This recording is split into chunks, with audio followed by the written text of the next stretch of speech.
నేను సంగారెడ్డి మండలం కసపాటి గ్రామం లెవెన్గడ్డూరు జిల్లాలో నివసిస్తున్నటువంటి గౌస్పాష లగ్నాభేదంలో చెందినటువంటి చిన్నారి 8 సంవత్సరాల చిన్నారి బయట ఆడుతుండగా ఇద్దరు తప్పదాగినటువంటి వాళ్ళు అమ్మాయిపై కన్నేసి చాక్లెట్ ఇప్పిస్తామని చెప్పేసి బయటికి తీసుకెళ్ళి అత్యాచారం చేసినటువంటి పరిస్థితి.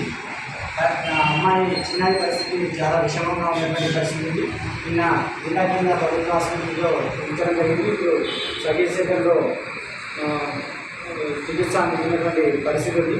అయితే వీళ్ళు ఎవరైతే అమ్మాయి పైన అత్యాచారానికి పాల్పడ్డారో వాళ్ళను ఏదో రుజుమంత్రంగా కేసులు పెట్టకుండా గతంలో ప్రియాంక రెడ్డి కానీ ఇంకా ఇతరుల పైన అత్యాచారం చేసినటువంటి వాళ్ళను ఏ విధంగా అయితే ఎన్కౌంటర్ చేసినారో ఆ విధంగా ఎన్కౌంటర్ చేయాలని చెప్పి కూడా భారత కమిషనర్ సిపిఐ సంగారెడ్డి జిల్లా కోరుతాను.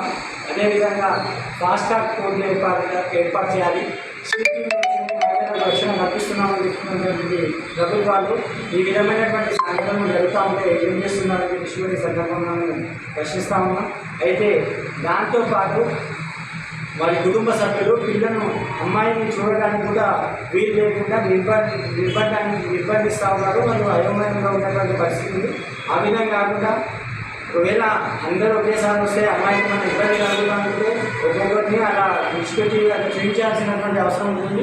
మేము జిల్లా సిడిపిఓ గారిని కూడా సంప్రదించడం జరిగింది. ఆమె కూడా కనీసం మమ్మల్ని కూడా వెళ్ళకూడదు అనేటటువంటి రీతిగా మాట్లాడింది. ఆమె అట్లా మాట్లాడటం ఒక జిల్లాధికారిగా అట్లా మాట్లాడడం సరైనటువంటి పద్ధతి కాదు. ఏదైతే ఈ నిందితులు ఉన్నారో వీళ్ళని వెంటనే ఉరిశిక్ష వేయాలి, లేదంటే ఎన్కౌంటర్ చేయాలని చెప్పేసి మేము భారత కమ్యూనిస్ట్ పార్టీ సిపిఐ సంగారెడ్డి జిల్లా సమితి వచ్చాను కోరుతాను.